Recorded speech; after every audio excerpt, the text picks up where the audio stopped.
Kabaneri of the Iron Fortress. It was a big surprise I ran into on Amazon Prime. The director is Tetsuro Araki. Who, you ask? Does Death Note or High School of the Dead ring a bell? No? Okay, how about Attack on Titan? Yes, he's the director of that anime. Wit Studios. Season 2 finally happened in 2017, yes. Perhaps he's been busy making Kabaneri. The writer, Ichiro Okuchi, has also written his fair share of anime, many of which have made it into shows or movies as well.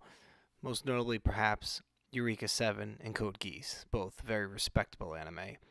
To us here at JAAB, this kind of anime is some of the most exciting. What I mean is these streaming companies led by Amazon and Netflix are starting to not only purchase anime, but going out and putting together an all-star team of anime producers and writers to create an original to release on only their platform. Of course, normally we'll binge-watch anime here, but with Kabaneri of the Iron Fortress, one had to wait weekly for new episodes.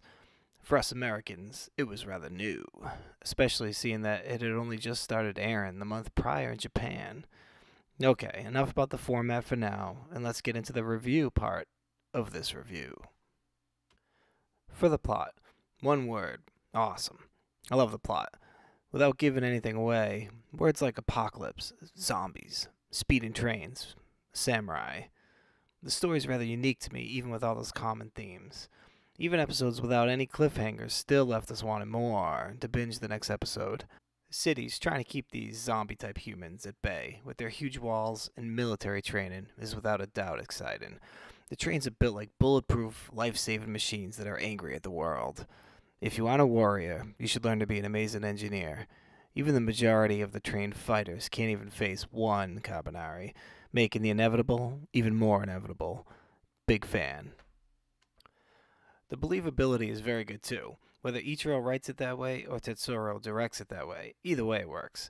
It's hard to take such crazy worlds and plots and expect things to be believable, but oddly enough, what makes some of the best anime is those that focus on just that. This definitely isn't a light-hearted anime. It isn't quite Death Note-ish either, but the jokes are minimal. For sure an Attack on Titan feel to it. If I was trying to pick up on the weakness of the plot at all, I'd say it lulled a bit after the blazing start. Not sure if my expectations were already high because of the art and the all-star team, or if the first couple episodes were just better than the middle ones. The main character, Ikuma, gets you on board easily by the end of the first episode. He's got the quiet, underdog, determined, and caring personality that gets you rooting for him. But for me, his look and his range of emotions made it a bit tougher.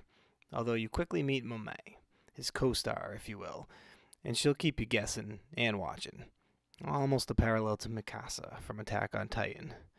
The music and art are top quality for sure. The 2016 anime really starts to look so good that sometimes watching the classics can be tougher. For the fan service, there isn't much. But when there's a princess to fall on, there's always room for an awkward moment or two. Solid score for us at JAAB. Of course, if you love a fair share of the weird stuff, this would score low on your fan service scale. Speaking of scores, let's get to the JAAB AARS system. That's Awesome Anime Rating System. For the plot, JAAB gives an 89. For the characters, a 77. Ikuma brings it down a tad. For the music, animation, a real strong 90 there. For the fan service, as we discussed, a pretty decent there. We'll give it an 81. Now let's see what cranks through for the final score here. 20s, 30s, let's make it to the 70s. Kabaneri in the 80s, a solid 84. JAAB score of Kabaneri of the Iron Fortress. This anime is worth watching. I don't think there's any doubt about that. So even if you have to get in your basement, watch it.